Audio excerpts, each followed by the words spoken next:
Okay, stage two, kind of similar to stage one. Kind of funny, same thing. Three guys went out in a breakaway. There was a little gap. They got about a 3 to 4 to 5 minute lead. Um, there was one hill earlier in the stage. So the jerseys that you can win, right? If you're the overall winner of the race, that's the yellow. And so basically whoever has the lowest cumulative time, that's yellow. Then there's the polka dot jersey, that's king of the mountain. That's There's certain points you get for going over the mountains. So depending on the severity of the hill, how steep it is, how long it is, they give it a categorization. So you have category 4, category 3, category 2, category 1, and horse category. So the shorter, flatter hills are category 4.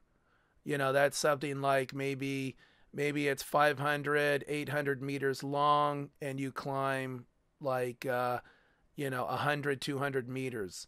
Category 3, that's longer and steeper. That's like let's say that's maybe something like a 1 or 2 kilometer climb, and you gain like 2, 3, 400 meters. Category 2, let's say that's like a 3 to 5 or 6 kilometer climb, and you gain like 500 meters. Category 1, let's say category 1 is like an 8 to like 12 kilometer climb, and you gain like 700 to like 1100 meters.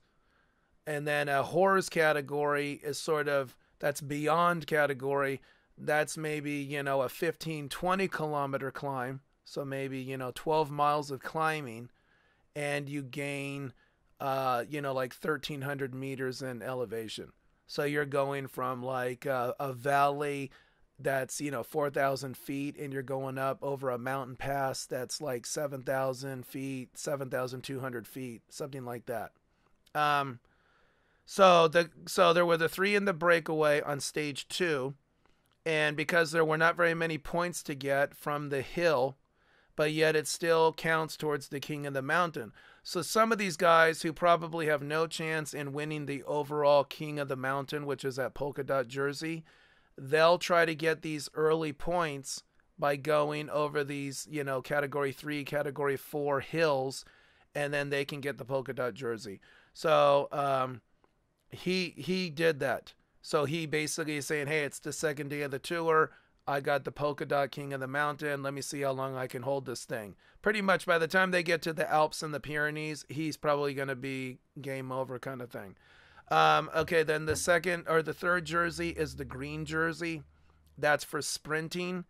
So what happens is, one, of course, there's the overall sprint on any flat stages. But then within each stage, they have sprint zones where you can get points for that. So let's say in a 180 kilometer race, there'll be 2 intermediate sprints and then the final sprint at the end. So if you win those intermediate ones, you might get 20 points here, 20 points there. And then for the actual end of each stage, let's say that's more like 30 or 40 points. So you get more points for winning the stage, I believe, don't quote me on that, versus the intermediate. But still, if you win like one intermediate stage, like every other flat stage, and then you win 1 or 2 stages at the end, let's say that's enough to get you into yellow, or not yellow, green, sorry. And then the last jersey is the white jersey. That's the best overall young rider. Overall meaning has the least cumulative time. And I think that's riders who are under 26. So it's kind of a way to acknowledge either a very aggressive, strong, younger rider, or potentially a young rider then who maybe will threaten to win the yellow later in their career when they become more savvy. So pretty much what ended up happening is the 2 guys out of the 3 in the breakaway, the one guy, once he got his points for the king of the mountain, he was pretty much game over. He went back to the peloton. The other rider, Gogol, he kind of feigned like he got hurt, like he had tendonitis or something in his knee. He got some help from the medical car. Then he went back to the Peloton. The commentators were saying maybe he was just faking an injury so that he wouldn't lose face for shining the breakaway and going back to the Peloton. Or it could have been totally legit. That left Sylvain Chavanel, a French guy who's riding in his 18th tour. So if you think about if he started riding professionally in the Tour de France when he was like 22, then he's like 38 years old. So the dude's, let's say at the very least, if he did his first Tour de France when he was 20, then he's 38. So that's pretty badass that he's still riding as a 38-year-old or older or around that age. Some guy from Texas, Crawford, I believe, he crashed on day one, stage one, and broke his scapula. So he is, I believe, the last place rider, but he's holding on. And like on stage two, he pretty much was at the back of the peloton just praying that he could hold on. And then luckily the peloton sort of settled down. They spread out over the whole road. They let Chavanel and the other two guys go away in the breakaway. They pretty much said, hey, no biggie. And so that allowed him to catch back up and then just sort of chill. And lucky for him, because sometimes the peloton does not do that. They pick up the pace and they crank it up to, 26, 27, 28 miles an hour, even when there's, 100, 120 kilometers to go to the finish. So he potentially would have gotten dropped. There is a thing, if you fall too far behind on any given stage, it's like a certain percentage of the winner's time of that day, then you're out of the tour. They sweep you off the road. So let's say on like a mountain stage, the winner finishes, and then let's say they set the time. So then it's you have to come across the finish within, let's say, 21 minutes of that day's winner. So you better get to the finish line within 21 minutes or you're out of the race. So sometimes what will happen is they call it the gruppetto. So you have the peloton is the main group of riders. You have your breakaway, of course, which is the riders who go out in front. And then the gruppetto is sort of all those bigger, heavier sprinter type riders that don't do well in the mountains. They all kind of sweep each other up.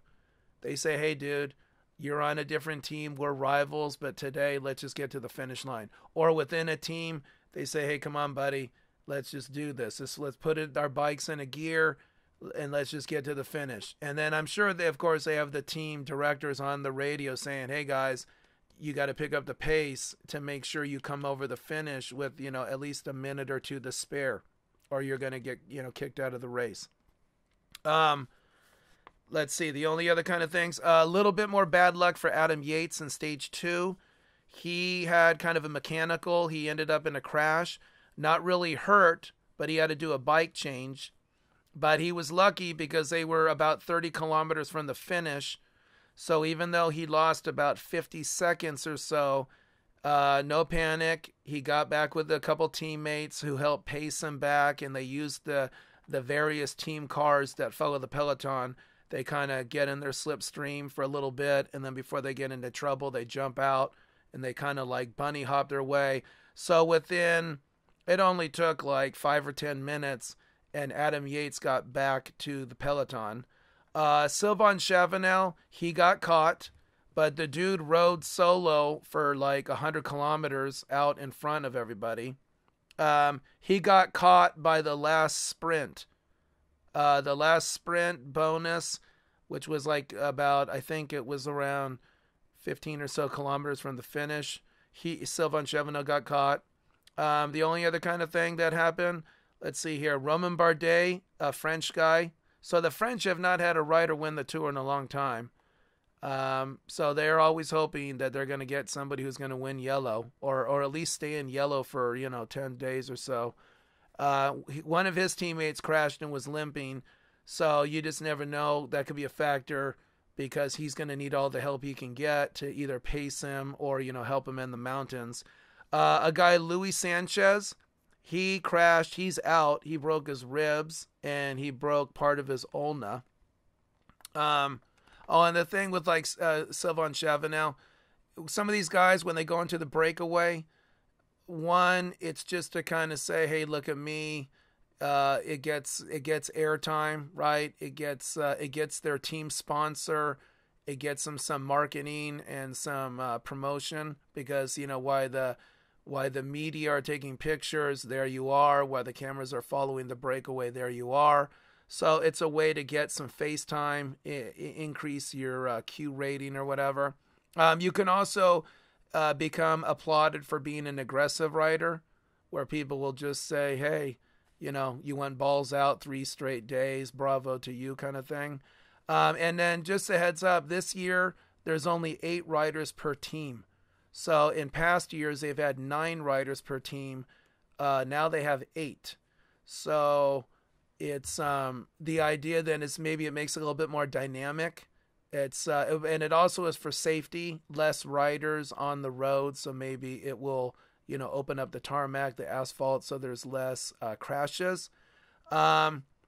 Demar, the guy I mentioned, the French guy who can sprint, he got a flat. And he also, kind of like Adam Yates, had a fight to get back to the peloton. So he might have burned himself out. So that's the thing that sucks, right? Let's say you're conserving your energy to try to win that day's stage. And then you get a flat tire with 15 kilometers to go. And you lose, a minute.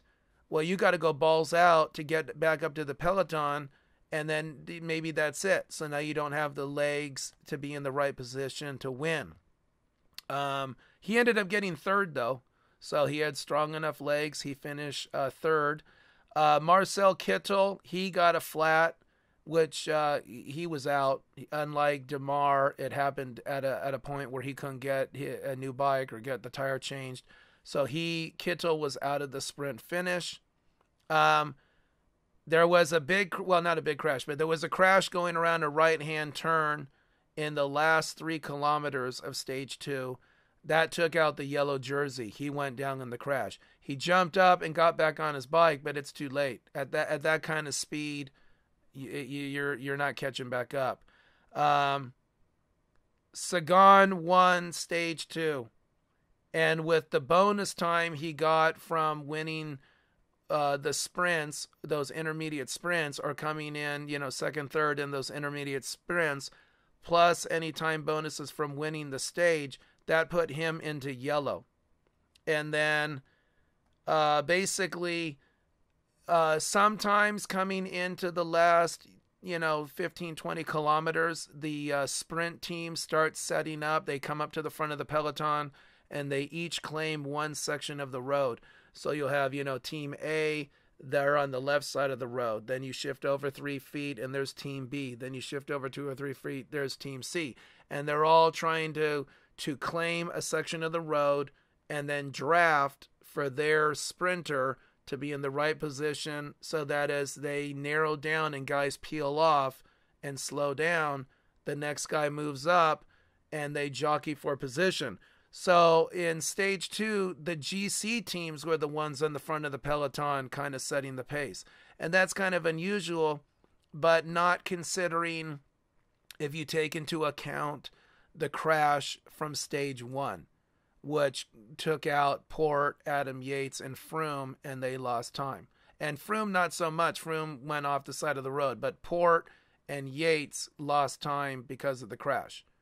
So anyway, you can say the GC teams that are trying for yellow, they said, screw this, let's get our guys on the front and set the pace, and we'll let the sprinter teams take over if they want to, but we're not bullshitting around. And it's interesting, something to think about if you're casually going to watch the tour. Like, your enemy of your enemy can become your friend or whatever, or the friend of your enemy can become your enemy, whatever that saying is. And what I mean by that is, as the tour progresses, you can have, let's say, Richie Port, who's on Team BMC.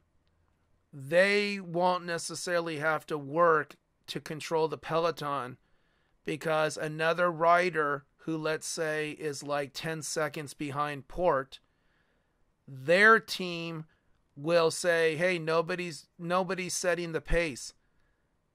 Team BMC and Richie Port, they're just chilling. They're letting other teams control the peloton and the speed. So let's say Adam Yates, his team or whatever, let's say that other rider is like 10 seconds behind Richie Port for the overall time. Their team will say, screw it, we got to go up on the front of the peloton and set a pace to protect our rider's interest. So then Port and his team can look and say, cool, you're helping us too. We'll just work with you, or at the meantime, we'll let you take over. So so when you have to kind of think about it, then the same thing with the sprinters then. Or let's say there's a team that hasn't won anything. They don't have any riders that have won a stage. They don't have any riders in like the top 5 places. They don't have any riders in yellow or polka dot. So they might start getting desperate by, let's say, stage 14 or 15 or 16. So they'll maybe put guys either in the breakaway and or will go up to the front of the peloton and try to catch a breakaway because they got to get some glory. Because their team sponsor maybe is going to put pressure on them to say, hey, we're giving you $2 million.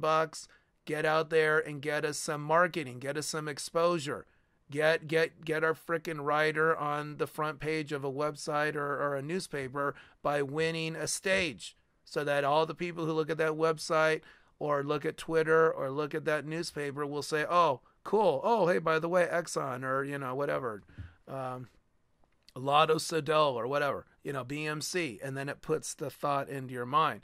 So sometimes this is why, you want to take control of your own destiny early in the tour, knowing that then other teams and other riders may actually help you when they have to do what they need to do.